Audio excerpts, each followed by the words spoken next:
Ladies and gentlemen, Warzone Mobile is here. I'm Tigon, and we're going to go ahead and hop right into the best settings and sensitivities for this game. With that said, let's hop right into it. So your visual quality, you're going to want that to be as low as you possibly can get it within reason, because we want to maximize frame rate. I have it on high for content purposes, and I also use a cooler, but I do recommend having it like that. Now for everything else, frame rate, yes, and max frame rate, you're going to have that on uncapped. If your device can handle it, that's going to give you that extra 120 frame rate boost. Now field of view, you're going to want to always max that out.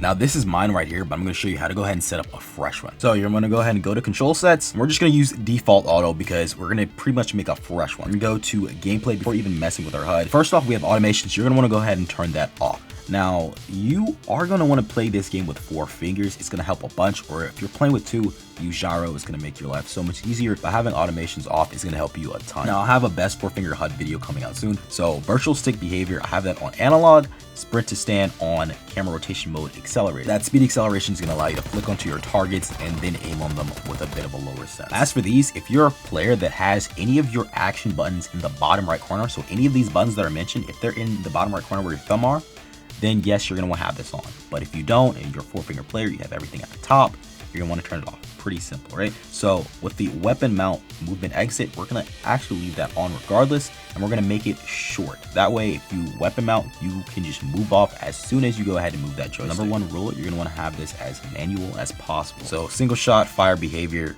we're going to put that on tap. So whenever we hit something, it's just going to tap. That's going to be the easiest for us. Aim down sights when firing, we're turning this off. Unless you're a player that has your shoot button in the bottom right corner and you're aiming like a 2 or 3 finger player, you're going to want to have that off. It's going to make your life a lot easier. Now just copy the rest of these. For aim down sight behavior, have it on toggle unless you are a gyro player or you play 6 fingers, because it's going to require you to have to hold down that scope button, and it's going to make it so you can't do a lot of other things with your other buttons. Auto melee, definitely turn that off. Spring and door bash, you want that on. Force reload, we're gonna have that with sprint only. Force equipping armor off, equip all armor plates. Aim assist in this game is just way too strong not to have it on, and if you're going against controller players, you definitely need it on. Gyroscope, turn this on if you use gyro. This essentially allows you to turn or tilt your device to go ahead and aim. For the outlines, I leave them all on. Now left fire display, we're gonna have that always on because you might be using that shoot button. You have 2. When you look into your HUD, you're gonna have 2 shoot buttons, so you might need that one. Fire button while auto fire, that's gonna be off. We're gonna have it separated and separated because I like to have my ammo count in a place I can easily see it, and I don't always want it on my weapon swap because sometimes a weapon swap might be in a location that's not necessarily easy to see. Now my hit marker display is definitely going to be on for this game. Hit marker size, we're going to make it small. We're going to make that transparency 40%. We're going to have it like right there. Now auto sprint lock, I'm going to have that off. If you guys like using auto sprint, by all means try it, but it's going to give you a lot more control if you keep that off. My stance is going to be split because I don't want to have to prone in the same button I'm using to slide and crouch. Fixed joysticks off, inverted camera, all that off. Resupply alert on and on. Now for sensitivity, I've switched back to my own HUD, and as you can see, this is what I use for sensitivity. First off, you have your aim sensitivity vertical multiplier. Keep this around 65. Don't make it too high. The reason why you don't want to make it too high is because when you swipe with your thumb, right, there's a lot of leeway for you to go up and down. It's going to make you miss a lot. Now you're going to have your ADS sensitivity transition time on gradual. A lot of people are going to say instant, but I think gradual is the best, especially in Warzone where you're going to be picking up guns that you might not be familiar with. It will gradually change your sensitivity between your scope and your hip fire sensitivity. You want this because, like, say you pick up something like an LMG with a scope, it's going to make it so you just can't move. So that's why I recommend having it on gradual. But these are my sensitivities, these are my settings. Now I'm going to have a how to find your own sensitivity video later on, but this is what you guys want to go ahead and copy down. Okay, ladies and gentlemen, this is my 10-finger HUD I'm playing. Now, once again, I don't think you guys should necessarily rock this. I'll have a video on how to make your own 4-finger HUD or something a little bit simpler, but I do want you guys to actually look at the certain settings I'm using. First off, your weapon, if you want a YY, you're gonna need to go to variants and make sure you're on the classic variants where it has 2. That's gonna allow you to YY. The next thing is, if you want to throw your throwing knife to finish someone off, you're gonna need to go to the variants of your equipment slot. So you go here, click variants, and you choose direct throw. It's gonna allow you to throw it instantly. Next up, also hide buttons that you don't need like this. Get this off of your screen. You could just choose to hide those buttons. Also hide the shoot buttons that you don't need, if that makes sense. And last but not least, stack your buttons. Like a controller player, certain buttons should be able to do the same thing. So for example, your scope button and your cancel button, stack those buttons. You can also go ahead and stack your parachute and your jump button. That's gonna make your life a lot easier. So you actually need to change your crouch to split. It's gonna allow you a lot more movement control when playing this game. But yeah, that's my HUD. We're gonna go in there, boys. We're gonna get those kills. We're gonna come out with a win.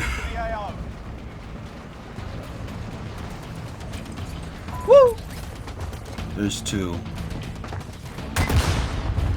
Why do you have a grenade launcher? Brother. Brother. Pick it up, pick it up, pick it up, pick it up. Yeah!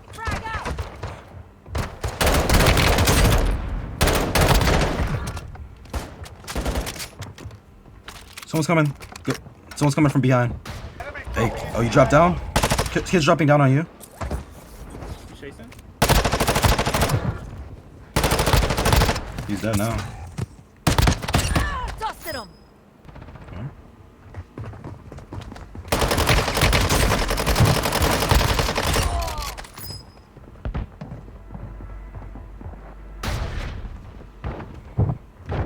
Bro got mixed.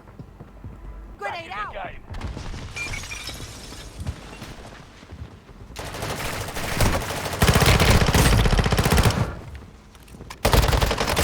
Dusted him.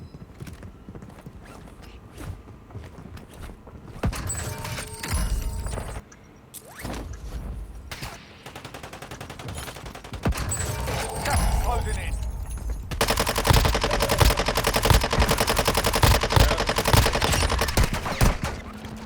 Wait, what happened?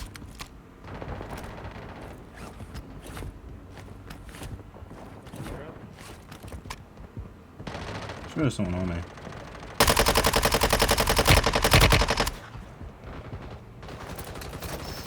Enemies dropping into the AO. I'm gonna drop on, bro.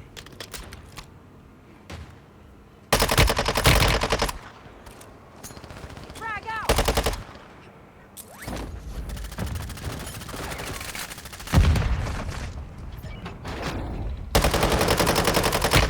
Oh my god, it's so bad. And they're even worse. Let me out, let me out, let me out. Insurgents is no longer available. Make your actions count.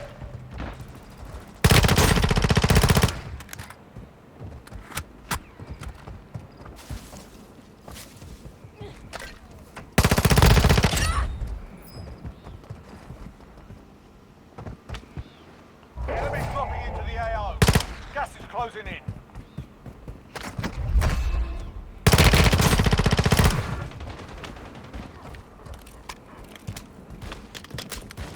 There's a throwing knife over here.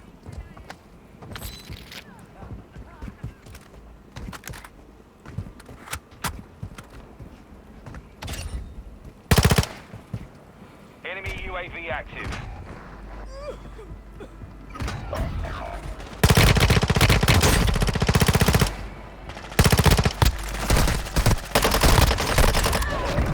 Why did I take that fight? 10 remaining. Keep it up.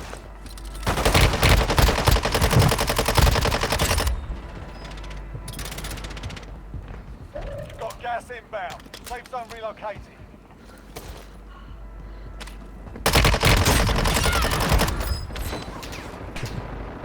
Gas is closing in. Only 5 left. Stun grenade out. Dang it. I'm missing these drinks. You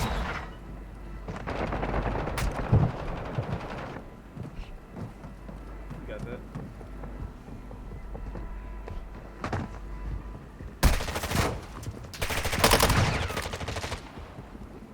Where they at? Use the record line in a second. Oh, Got that. gas inbound. Safe zone relocated. Insurgents is no longer available. Make your actions Let's count. go.